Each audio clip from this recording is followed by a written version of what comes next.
25 November 2025 menjadi titik perhatian nasional ketika pemerintah akhirnya merilis klarifikasi resmi terkait penyesuaian pensiun dan pembayaran rapel kenaikan gaji bagi para pensiunan ASN, TNI, Polri, janda, duda, veteran, serta ahli waris yang sah.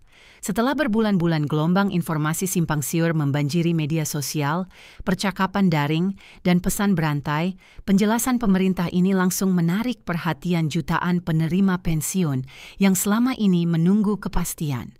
Klarifikasi tersebut tidak hanya menutup ruang spekulasi, tetapi juga memberikan gambaran lebih terarah mengenai proses pencairan hak-hak yang menjadi perhatian para pensiunan sepanjang tahun. Di berbagai daerah, para pensiunan sudah lama menantikan kabar resmi terkait penyesuaian pensiun tahun 2025. Ketidakpastian yang berlangsung selama beberapa bulan terakhir menimbulkan keresahan tersendiri. Banyak yang menerima potongan informasi dari sumber tidak jelas. Sebagian menyebut pembayaran sudah disiapkan, sementara lainnya menegaskan bahwa proses masih tertunda. Alur informasi yang tidak akurat ini membuat banyak pensiunan, terutama mereka yang bergantung sepenuhnya pada pendapatan pensiun, merasa bingung dan tidak memiliki pegangan. Karena itu, pengumuman bertanggal 25 November 2025 ini hadir sebagai sumber informasi yang lebih dapat dipertanggungjawabkan. Melalui klarifikasi tersebut, pemerintah menegaskan bahwa penyesuaian pensiun tahun 2025 tetap berlaku dan tidak mengalami perubahan kebijakan. Pembayaran rapel tetap disiapkan, mencakup selisih penyesuaian sejak tanggal kebijakan mulai berlaku hingga pencairan dilakukan. PT Taspen selaku pengelola pensiun ASN dan PT Asabri sebagai pengelola pensiun TNI serta Polri menyampaikan bahwa kategori penerima tetap mengikuti ketentuan resmi tanpa perubahan. Mereka yang berhak mencakup pensiunan aktif, janda dan duda pensiunan, veteran pejuang maupun pembela kemerdekaan, serta ahli waris dari penerima pensiun yang telah wafat. Penegasan ini sekaligus memastikan bahwa hak-hak kelompok tersebut tidak berkurang sedikit pun dan sepenuhnya dijamin negara. Salah satu poin penting yang menjadi sorotan adalah penjelasan mengenai fase finalisasi teknis pembayaran. Pemerintah mengakui adanya keterlambatan pada beberapa tahap administratif dalam beberapa bulan terakhir.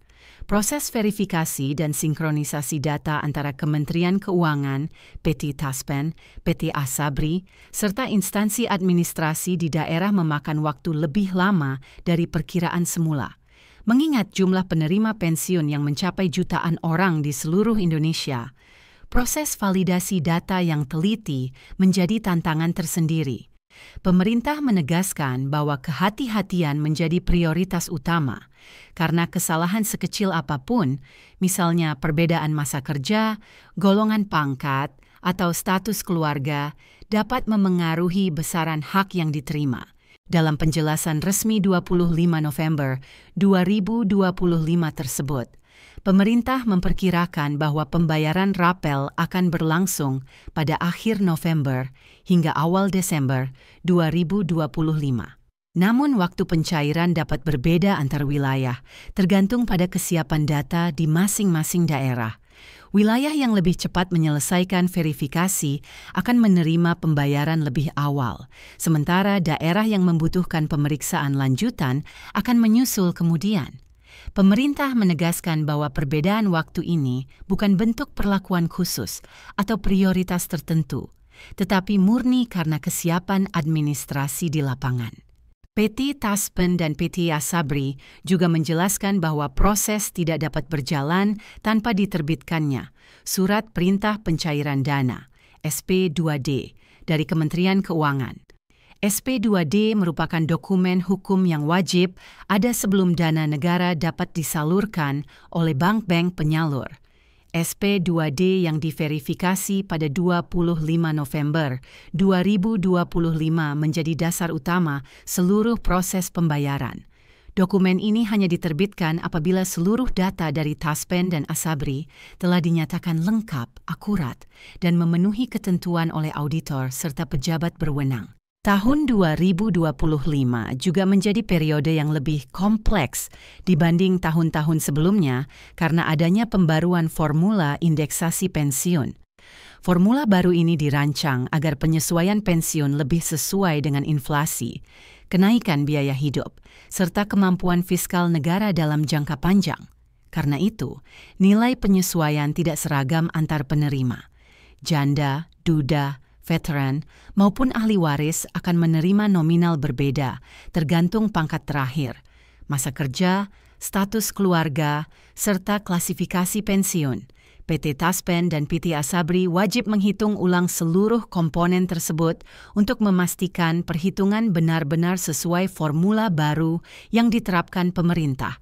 Pemerintah dalam klarifikasi tersebut juga menegaskan bahwa seluruh penerima yang berhak akan tetap mendapatkan penyesuaian tanpa terkecuali. Estimasi nilai rapel memang akan berbeda-beda untuk setiap penerima, sesuai besaran pensiun pokok dan durasi penyesuaian. Para pensiunan dianjurkan mengecek informasi resmi melalui portal PT Taspen maupun laman Kementerian Keuangan untuk melihat rincian nominal masing-masing. Langkah ini diambil demi menjamin transparansi dan menghindari kesalahpahaman. Salah satu faktor penyebab lambatnya proses adalah masih banyaknya data pensiunan lama yang berasal dari dokumen manual. Data tersebut harus melalui proses digitalisasi dan verifikasi tambahan agar sesuai dengan sistem informasi modern. Pemerintah mengakui bahwa tahapan ini memakan waktu, tetapi menekankan bahwa akurasi menjadi aspek yang tidak bisa dikompromikan. Para penerima juga diminta memastikan nomor rekening bank mereka masih aktif untuk menghindari hambatan ketika dana ditransfer. Sesuai penjelasan resmi tersebut, pencairan kemungkinan dilakukan dalam beberapa gelombang berdasarkan kesiapan data. Pengaturan gelombang tidak dimaksudkan untuk membedakan hak, tetapi sebagai strategi teknis agar sistem perbankan tidak terbebani oleh transaksi besar secara bersamaan. Bank-bank penyalur seperti Mandiri, BRI, BNI, BTN, dan sejumlah bank daerah hanya akan memulai proses transfer setelah menerima instruksi resmi melalui SP2D. Pemerintah juga mengimbau para pensiunan agar tidak mempercayai pihak yang menawarkan percepatan pencairan dengan imbalan uang, karena praktik semacam itu dipastikan ilegal dan tidak memiliki dasar. Pengumuman tersebut turut menjelaskan langkah pemerintah dalam memperkuat sistem pensiun nasional jangka panjang. Penyesuaian tahun 2025 merupakan bagian dari agenda reformasi berkelanjutan untuk memastikan stabilitas manfaat pensiun dan keberlanjutan fiskal negara. Kebijakan ke depan akan mempertimbangkan dinamika ekonomi, inflasi, serta kemampuan belanja negara. Pemerintah mendorong para pensiunan untuk selalu mengikuti kanal resmi agar tidak terjebak informasi yang salah. Dalam penyampaian 25 November 2025 itu, pemerintah kembali menegaskan bahwa tidak ada indikasi pembatalan hak, pengurangan manfaat, atau penghentian pembayaran. Penyesuaian jadwal yang terjadi pada beberapa tahap sepenuhnya bersifat administratif. Hak para pensiunan tetap terlindungi oleh regulasi yang berlaku. Dengan jaminan ini, pemerintah berharap para pensiunan dapat menunggu proses penyelesaian administrasi dengan lebih tenang. Klarifikasi resmi ini menandai masuknya proses pembayaran rapel ke tahap akhir persiapan. Pemerintah menyampaikan apresiasi atas kesabaran para pensiunan di seluruh Indonesia yang menunggu penyelesaian teknis yang memang sangat kompleks. Para penerima diimbau untuk selalu mengandalkan informasi dari sumber resmi dan tidak terpengaruh kabar yang tidak dapat diverifikasi, terutama dari media sosial dan pesan berantai. Demikian penyampaian formal yang ditetapkan per 25 November 2025. Semoga informasi ini menjadi acuan yang lebih jelas bagi seluruh penerima pensiun dalam menantikan hak mereka. Terima kasih atas perhatian semua pihak.